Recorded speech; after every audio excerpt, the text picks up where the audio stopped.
हमारे चैनल में आपका स्वागत है। हम आपको आज शक्ति ट्रांसफ़र के बारे में बताएंगे। कई लोगों को लगता होगा कि आखिर शक्ति ट्रांसफ़र होती कैसी है, क्या प्रक्रिया होती होगी जो ट्रांसफ़र होता है जिससे। आजकल ये प्रचलन में बहुत चल रहा है कि शक्ति ट्रांसफ़र ले लो, शक्ति ट्रांसफ़र होती है। आपको कई जगहों से सुनने को मिला होगा कि शक्ति ट्रांसफ़र हो रही है आजकल। पर क्या आप लोग जानते हैं कि इसका विज्ञान क्या है, कि शक्ति ट्रांसफ़र होती कैसी है, क्या प्रक्रियाओं से होकर शक्ति हमारे पास आती होगी। देखिए, हम आपको सीधे साफ शब्दों में समझाने की यहाँ कोशिश कर रहे हैं कि शायद आप लोगों को वो चीज़ें समझ आ जाएं। देखिए, जब भी हम कोई शक्ति ट्रांसफ़र करते हैं तो सबसे पहले यहाँ से प्रक्रियाएं करते हैं। हम प्रक्रियाएं करने के बाद जो साधक है जिस तक पहुँचाना है शक्ति, वहाँ तक एड्रेस के द्वारा और साधकों को जिनको ट्रांसफ़र लेना है उनको हम कुछ क्रियाएं बताए रहते हैं जिससे वो करके रखते हैं। तब तक शक्ति वहाँ तक पहुँचती है, तब जाके उनको वह शक्ति प्राप्त हो जाती है। इस तरह से ट्रांसफ़र हो जाता है।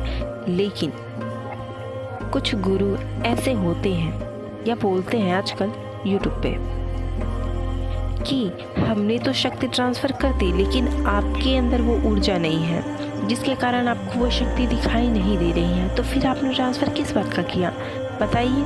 अगर आपको जब ट्रांसफ़र कर रहे हैं तो उसके अंदर वो ऊर्जा डालनी चाहिए जिससे उसको उस साधक को दिखाई दे वो चीज़ें। ऐसा नहीं कि वो दिखाई नहीं देती, आपके अंदर वो पात्रता होनी चाहिए, वो शक्ति होनी चाहिए जिससे जिस साधक को आप ट्रांसफ़र कर रहे हो उसके अंदर वो ऊर्जा होनी चाहिए। आपको उस ऊर्जा को डालनी चाहिए तब ताकि वह शक्ति आपको दिखाई दे सके। अच्छा, कभी कभी कुछ लोग बोलते हैं कि आपका घर का वास्तु में दिक्कत है या कुछ आपका ग्रह दोष खराब है, इन वजहों से।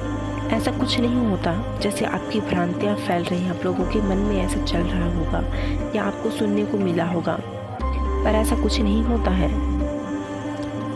शक्ति ट्रांसफ़र का सीधा मतलब है कि शक्ति आप यहाँ से ट्रांसफ़र कर रहे हो उसके तक, उसके घर तक या फिर उसके पास तक, वह जहाँ कहाँ भी चाहे वह साधक कोई भी जगह में हो, कैसी भी कंडीशन पे हो, उसकी घर की वातावरण कैसी भी हो, पर वह शक्ति वहाँ तक ट्रांसफ़र होती है, उसको दिखाई देती है। तब जाके सही मायने में वह शक्ति का ट्रांसफ़र होता है। ऐसे नहीं कि कुछ भी उल जलूल की तरह की बातें कर दी और हो गया, ऐसा कुछ नहीं होता। आजकल लोग वैसे समझदार हैं, लेकिन अपनी बुद्धिमत्ता का प्रयोग अवश्य कीजिए। आप इन तरह की चीज़ों में ना फंसिए। आपको शक्ति ट्रांसफ़र की प्रक्रिया को सही तरीके से समझना होगा और जानना होगा ताकि आप इन तरह की चीज़ों में फंस ना सकें। यदि आपको शक्ति ट्रांसफ़र चाहिए तो आप हमसे संपर्क कर सकते हैं। आज के लिए बस इतना ही। जय माँ भगवती, सबका कल्याण हो।